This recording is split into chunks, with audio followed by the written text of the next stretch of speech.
One, two, 3. The Local Youth Worker is a podcast brought to you by Reformed Youth Ministries.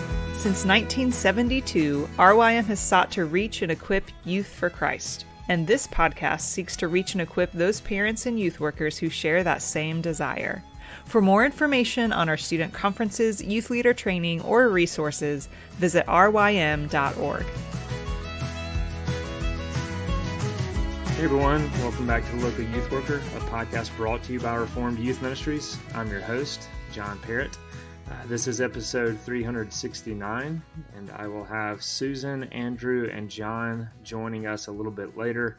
Had a fun conversation with them down in Panama City, talking about a lot of things. They give us a pro tip in youth ministry, as well as talking about volunteers and how to recruit volunteers, how to minister to volunteers and utilize them in your ministry. And so I think that'll be helpful. Once again, you can tell the audio is not what it should be. Hopefully we'll get that fixed before too long, so you can bear with me on that. Also, if you've noticed and if you've been listening to The Local Youth Worker, this episode might be a little bit shorter than some of the others. We've had this essentials segment at the beginning of the podcast since we started this new format in January. We had essentials of a youth room, essentials of a youth retreat, and then essential books for youth ministry. And so we won't have that segment today. We might continue that as we think about other essentials that we can talk about for student ministry. We've also, in our middle segment, if you've been following us since January, we had Technically Speaking for several weeks, talking about all things related to technology. And then we've had our Arrested Development segment of this podcast that I think launched kind of in May, and we've had that for several weeks. And just a reminder to our listeners, these are going to be rotating segments, and so we'll be thinking about different segments that can fit in there. And so we've got some ideas for this middle segment, some things on the horizon, and so we'll be sure to keep you updated of what the new segments are going to look like and who's going to be involved in those. It's been fun having these segments and all the feedback that I've heard, and it was fun this summer to be able to be at these conferences and to hear feedback from all of you, those of you who listen. People kind of like the variety show aspect to The Local Youth Worker. And so we hope to continue that and to be thinking of things that are helpful to you in your ministry. So stay tuned for more information on that. We'll be sure to update you, and I'll have some guests on to kind of discuss some of the things that we think could be helpful for each of you in the ministry. But for now, here's my conversation with Susan, Andrew, and John.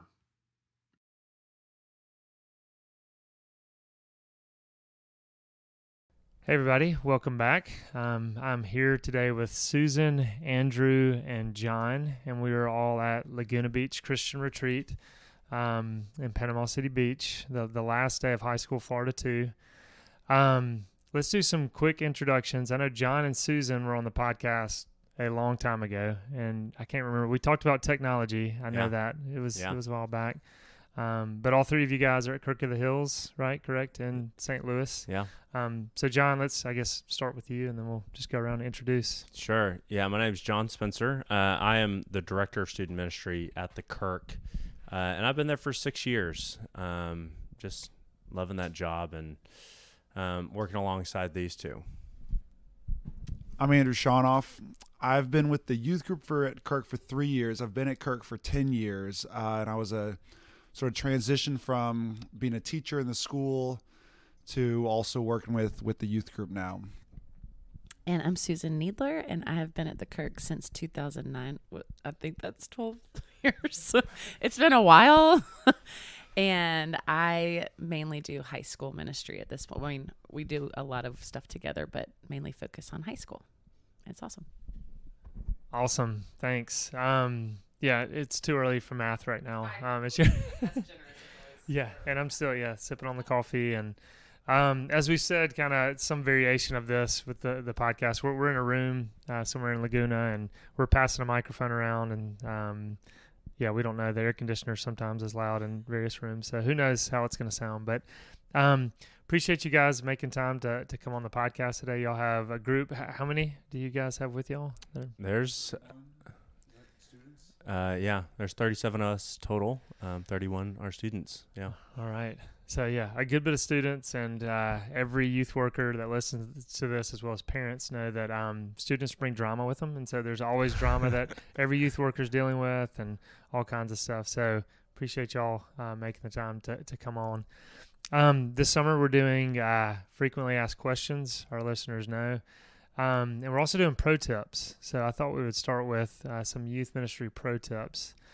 So who wants to start off on a pro tip of youth ministry? Does anybody have one they want to jump in with? John, you want to go? Sure. You got the mic. Actually, one of our volunteers reminded me of a pro tip we tell our volunteers is think long term. That doesn't mean you have to be committed for 40 years. But if your mind is set long term, at least you're thinking the long game of like the whole process of what youth ministry takes. That if you have a bad week or a bad night or even a bad year, that doesn't mean it's over. If you think about if you go back to your middle school and high school days, you think about how much you change in 6 or 7 years. And if you're there as a leader, that whole time you get to ride that roller coaster with them, and you become one of the most pinnacle people in their lives. So we tell our leaders, and we try to stay focused. Like if you can, stick with it all the way through, and that's been awesome so far. Yeah, and so thinking long term, you said. Do you find that you have a lot of leaders that do kind of stick around when you give them that mindset to kind of plan? I guess, Andrew, you've been volunteering for a while, right? Yeah, Andrew was a volunteer before he became on staff, and retention for leaders has been really good. The turnover has been pretty minimal, especially when we kind of put that out there, saying like, hey, we want you to commit at least this amount of time, but really be thinking, can you give all 7 years to your group? Not saying that you have to, because we know sometimes the leaders and the groups don't mix well, and we'll readjust. But the retention has been really good with that so far. So they just kind of buy into the process. Yeah, that's really good. I've always, as I've talked to youth workers who are able to retain a leader for 6 or 7 years, where they can kind of follow a class all the way through. It's so impressive when that happens. And I had found myself being afraid to ask for that, but that's good advice, just to kind of put that out there, to cast that vision, because sometimes it could be that, the volunteer's absolutely willing to buy into that. Like you said, I mean, you could be providentially hindered from doing that, but why not cast that vision? So that's a great pro tip. Yeah. Susan, do you have one for us? Yeah, I might need John's help of the explaining it a little better. John made like a leader's guide a couple years ago for our volunteers. And I think one of the points is like grab someone to do ministry with you. What did you call that one? Yeah. Is that grab a friend. Grab a friend. Yeah.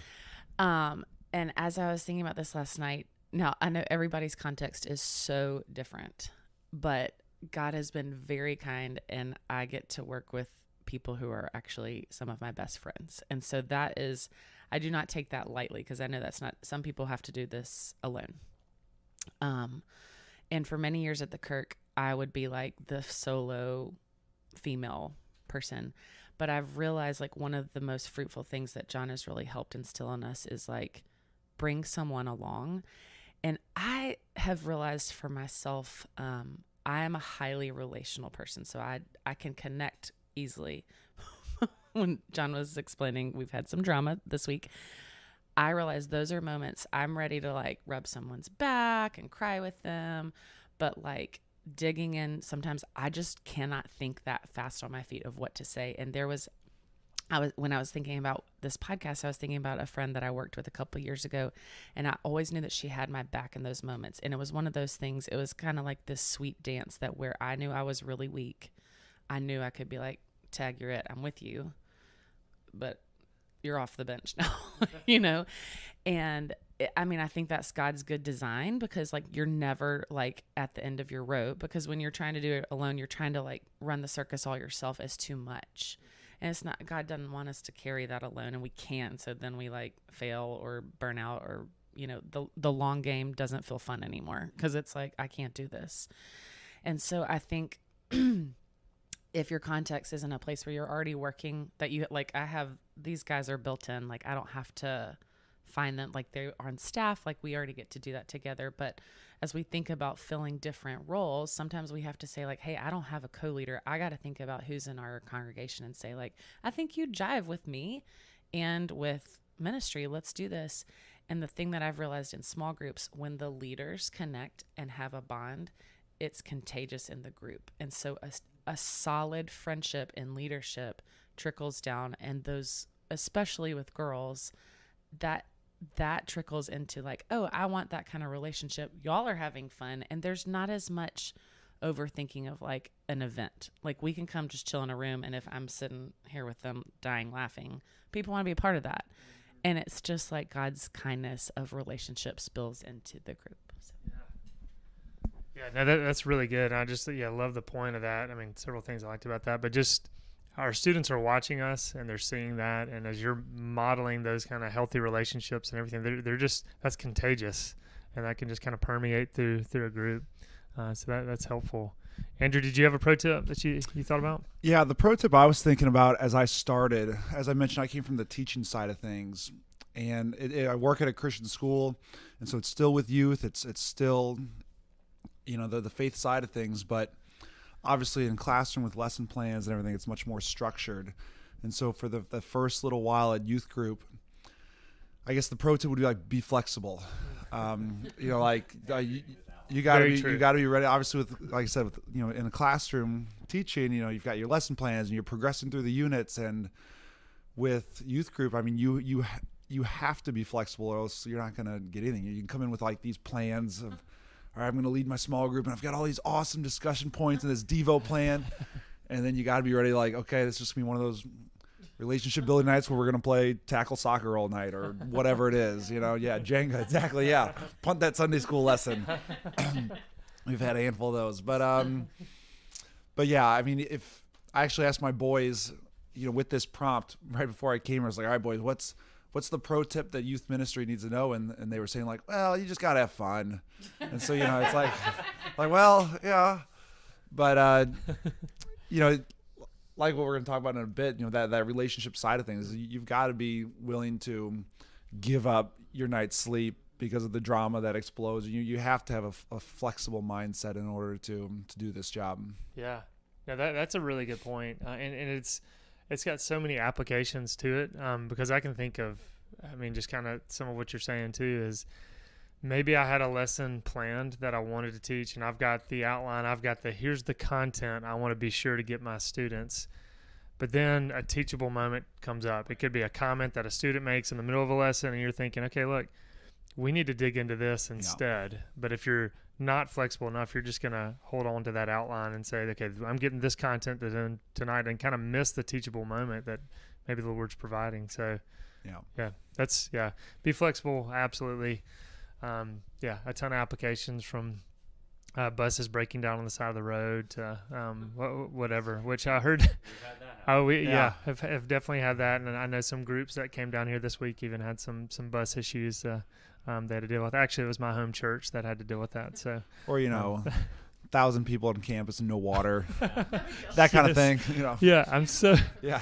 Yes. Trash can, toilet water. Yeah. Yeah, so glad you're bringing that up. Yeah, those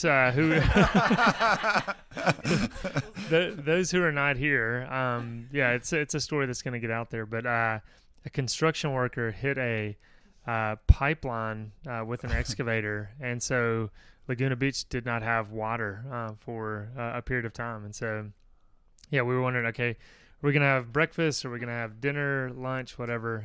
That's been a process, and it's good to be flexible. So good application there that I didn't even think about.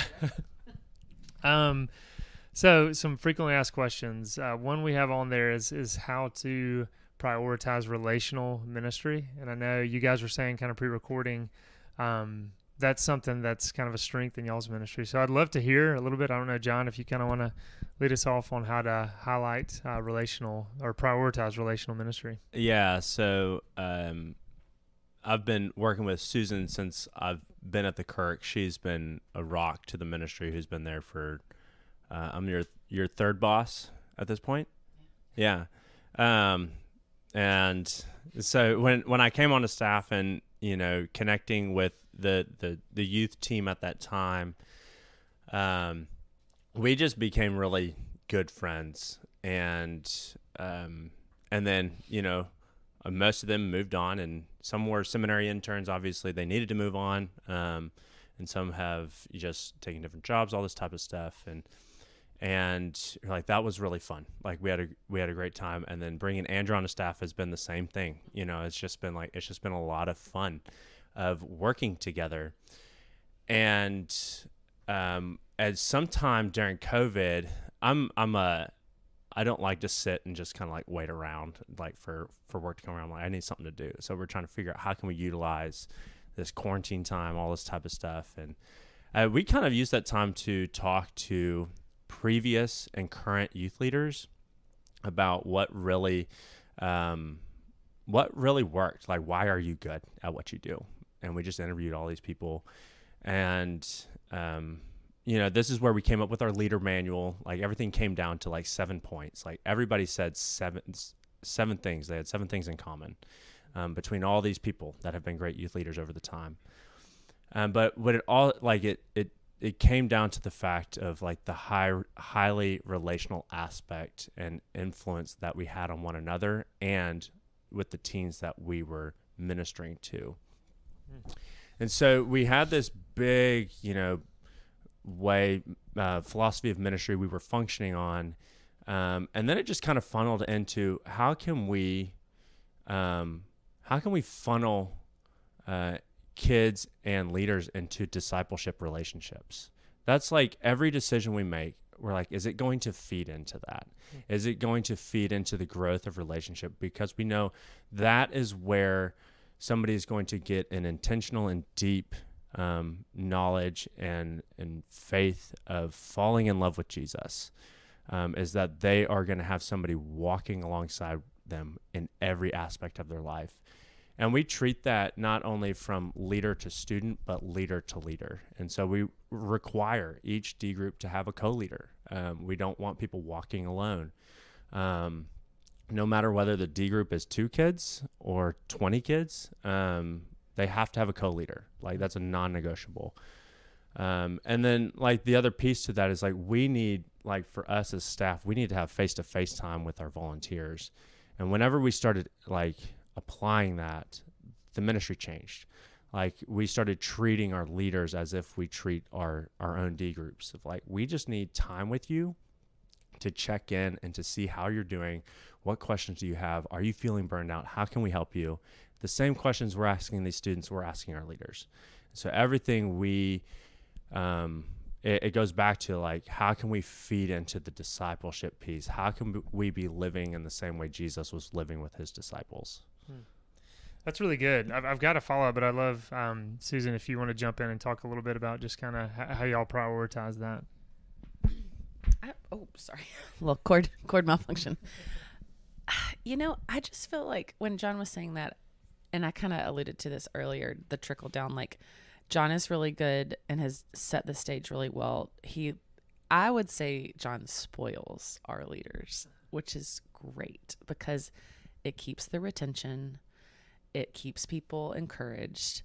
And that model, when you have the same people showing up for 6 years, that actually is prioritizing our relational ministry because students have built this bond with these people. But honestly, what we talked about earlier has teed up this question because I'm like, what Shanoff was saying too, I think John has helped us see, and I think we know this as youth leaders, like everything is a teaching moment, even if we're like laughing around pizza, like we don't have to always be, we don't have to only say like our small group or SNF's our Sunday night program is the only thing that's valuable. Like, I think we've really tried to create a culture of like, there is so much good in bringing, I always call it our sisterhood, like on our D group of like, this is gospel work, just working together to be the church to each other. And so like, I think we've really worked hard on like our programming allows for that. So our programming is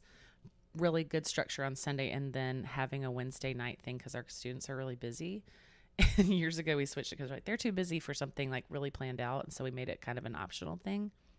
And we realized we almost have better attendance in our small groups on Wednesday because it is this more relational, organic, we're going to study the Bible, but we're also going to have fun, laid back thing. And I don't know. I don't know if I explained that well, but just this good trickle down, easy. You might have some. Yeah. If I think about like even who's here with us at Florida, only about half these kids show up to like our large group. Okay. Most of these kids are here because our leaders have relational contact with them. Like we're spending time with them and we're in a one-on-one. It's like, you should come to Florida with us. I think you'll have a good time. Like, I'm just thinking about my D group that's here. They'll never hang out with each other like as a group. Like they just don't function together. But because like either myself or one of their friends is like, I want you to come alongside me. I just want this 1 week with you. Like, can you just come to this thing? And like we look around and it's like our D groups are here. Like they're just, they're not there at all the teaching moments. They're not there on like every Bible study or Sunday night or even Sunday mornings. But they're at D group or they're getting meals with us, and they came to this because we wanted them there and they trust us. We said, this is going to be a good week for you. Man, that's really good. And Andrew, maybe you could speak to kind of, you started off as a volunteer, is that right? And kind of how did you kind of get into the ministry initially, and then how that's kind of looked to come on staff? Yeah, I started as a volunteer. Like I said, we've got a church or a school connected to our church, and so I was teaching 5th grade, and really, like, it was just probably through my relationship with John and his wife Carrie, and just mentioning about coming out. And so I started as a volunteer, and it was fun for me because it was a lot of these kids that I had in the classroom. Yeah. And so it was fun to sort of, I think it was fun for me to sort of interact with them and, the youth group side of things, and fun for them, for their teacher goofing off with them, with some different youth group stuff. And, for me, my personality, the youth group side of things was really like, it's like the best parts of teaching, it's like teaching without fractions. You're just like, it's like you're just hanging out with the kids, talking about Jesus, building relationships. And I don't have to grade any papers in youth group. So that's nice. True. But yeah, it's, that's, I think it goes back to what John was saying is like, so many of these kids, I had them in 5th grade, I had them in 6th grade as their teacher. And then now my boys, they're going to be 10th graders this year. And John was with his kids from the time they were in 6th grade, and now they're all graduating. Susan's been with her girls all the way through. And there's so many nights and times, like, I remember when my boys were middle schoolers, my boys, and like, I'd leave a Wednesday night D group or our small groups, and it's like, all we really do is eat pizza and make fart noises and run around destroying the church. Like, am I really doing anything here? But like, especially now as they're getting older, John was talking about playing that long game, and that's the relational side of it is, we always say, just show up, just show up, just show up. And, you've put so much time, and I'm really getting to that point now with my boys where it's just like, it's so sweet because they are in high school. You can sit down and talk with them, and they can have conversations, and you've built up the relational capital that, they've known you for almost like half their life at this point.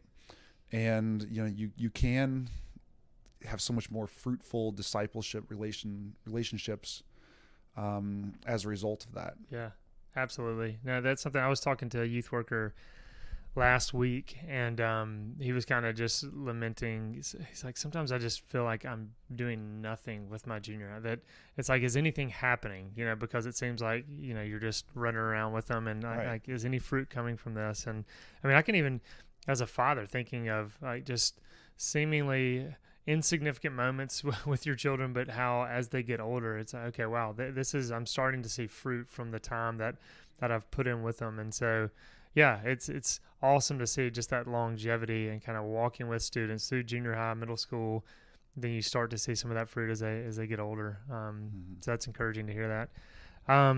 I know we've got maybe 10 more minutes left or so.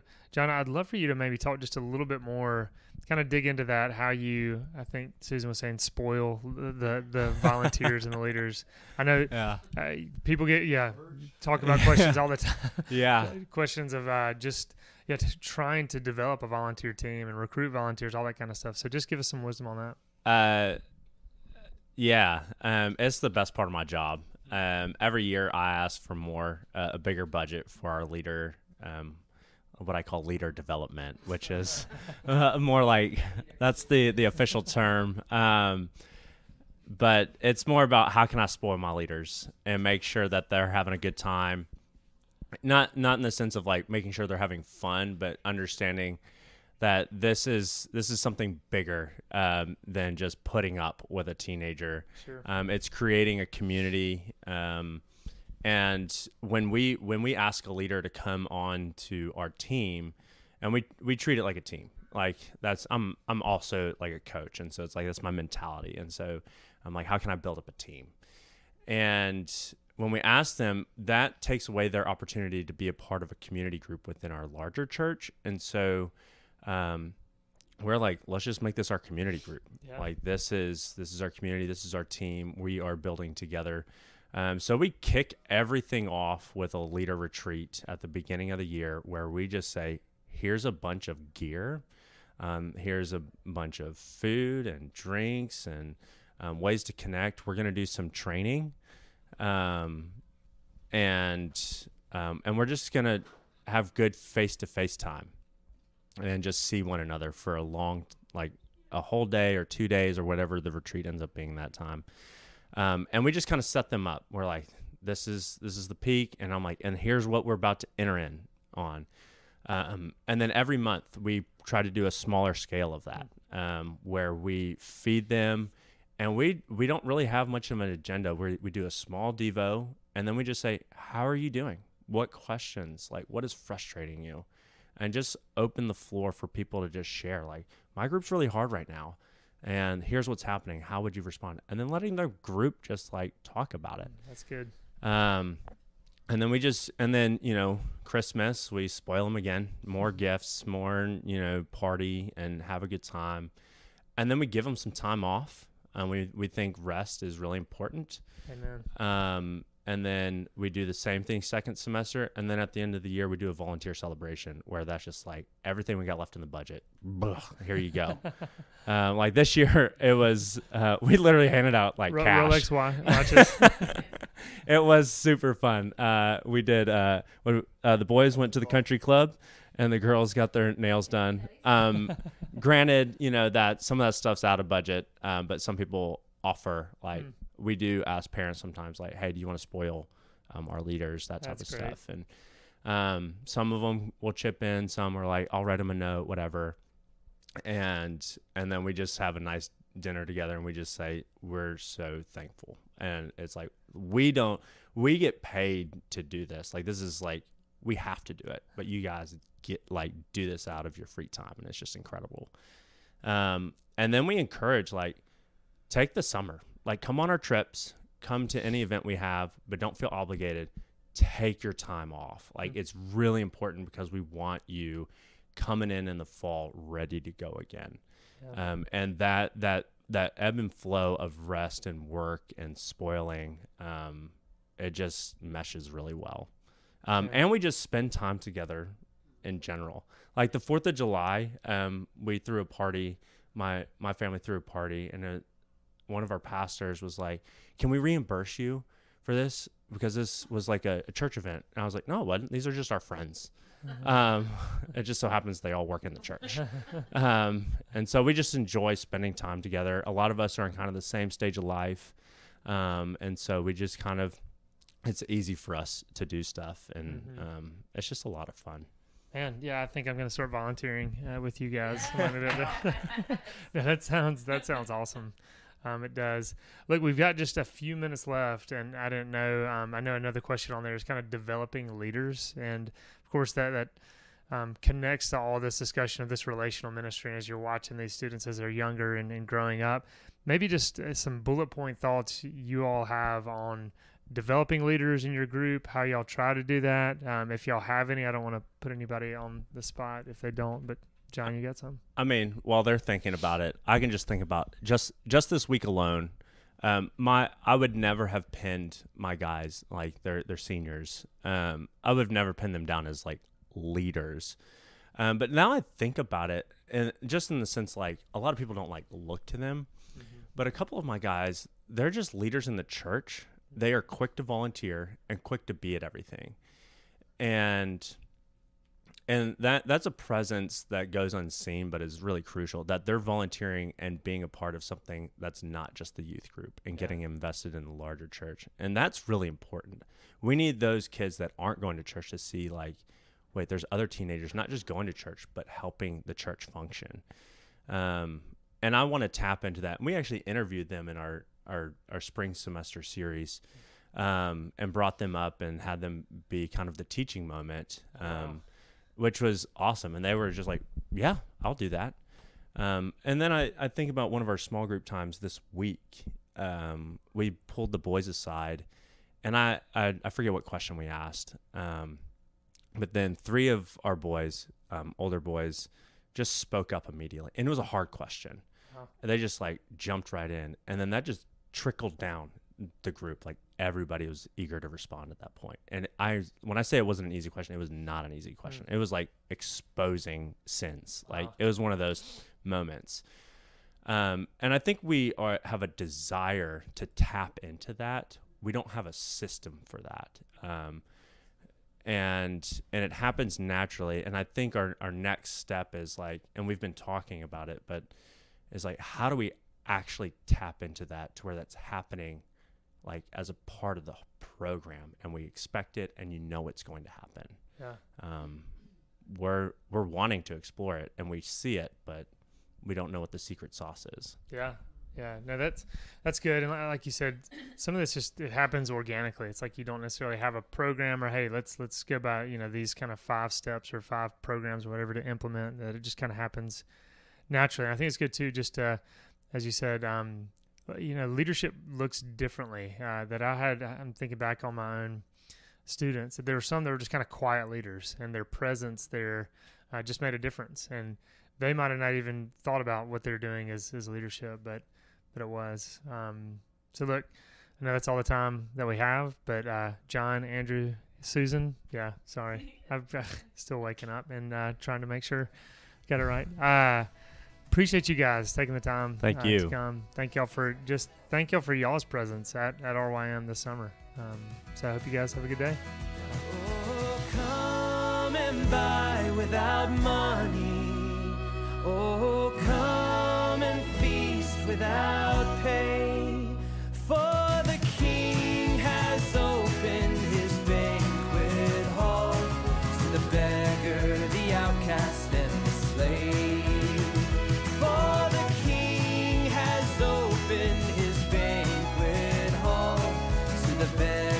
The outcast and